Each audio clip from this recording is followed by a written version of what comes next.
లోక్సభ ఎన్నికల్లో అన్ని స్థానాల్లో ఘన విజయమే లక్ష్యంగా బీఆర్ఎస్ పార్టీ వ్యూహరచన చేస్తోంది.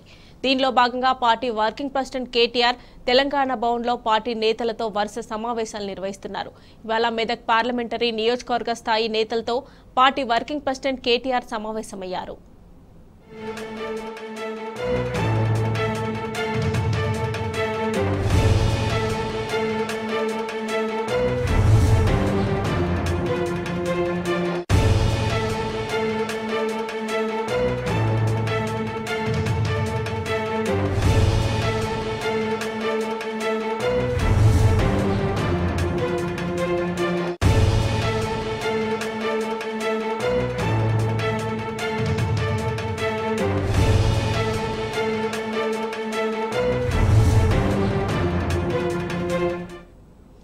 తెలంగాణ గుల్లాయిందని, తెలంగాణ రాష్ట్ర ఏర్పాటు విఫలమైందని గవర్నర్ ప్రసంగంలో అబద్దాలు మాట్లాడించారని BRS party working president KTR ఆగ్రహాన్ని వ్యక్తం చేశారు. అందుకే తెలంగాణ సమగ్ర అభివృద్ధిపై గణాంకాలు, ఆధారాలతో సహా శ్వేతపత్రం విడుదల చేశామన్నారు. అటు కాంగ్రెస్ ఇచ్చింది 6 గ్యారెంటీలు కాదు, మొత్తం లెక్క తేలిస్తే 420 హామీలు ఉన్నాయన్నారు. దీన్ని ఎండగట్టే బాధ్యత మనందరి మీద ఉందన్నారు. రేవంత్ రెడ్డి పీసీసీ చీఫ్గా ఉండి అధికారంలోకి వచ్చాక డిసెంబర్ 9 నాడు రుణమాఫీ చేస్తా, 2 లక్షల రుణం తెచ్చుకోండి అన్నారని కేటీఆర్ తెలిపారు.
ప్రియాంక గాంధీ నిరుద్యోగ భృతి ఇస్తామని చెబితే అసెంబ్లీ సాక్షిగా భృతి ఇస్తామని చెప్పలేదని, బట్టి అబద్ధం చెప్పారని కేటీఆర్ గుర్తు చేశారు.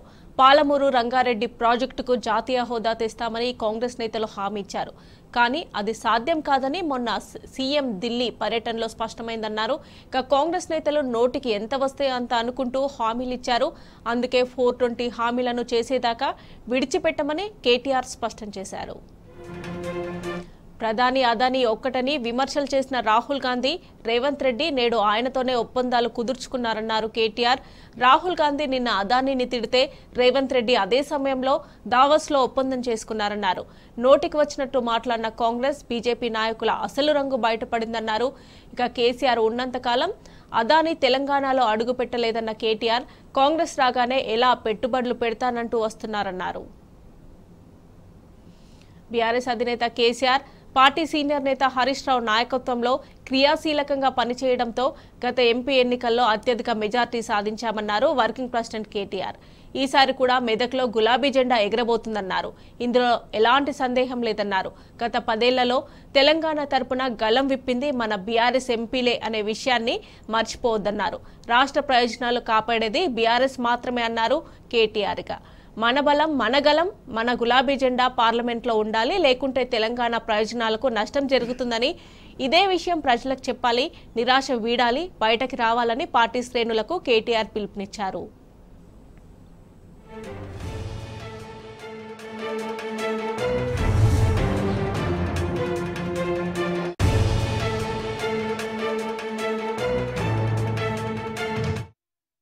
ఇచ్చిన హామీలను అమలు చేయాలనే ఆలోచన కాంగ్రెస్ పార్టీకి లేదన్నారు కేటీఆర్.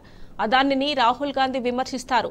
అదే అదానితో రేవంత్ రెడ్డి ఎలా ఒప్పందాలు కుదుర్చుకుంటారని కేటీఆర్ ప్రశ్నించారు. బీజేపీ చేసిన తప్పులను కాంగ్రెస్ ప్రశ్నించదు, కాంగ్రెస్ ను బీజేపీ ప్రశ్నించదు. ఎవరి టీమో ప్రజలు ఆలోచించాలన్నారు కేటీఆర్.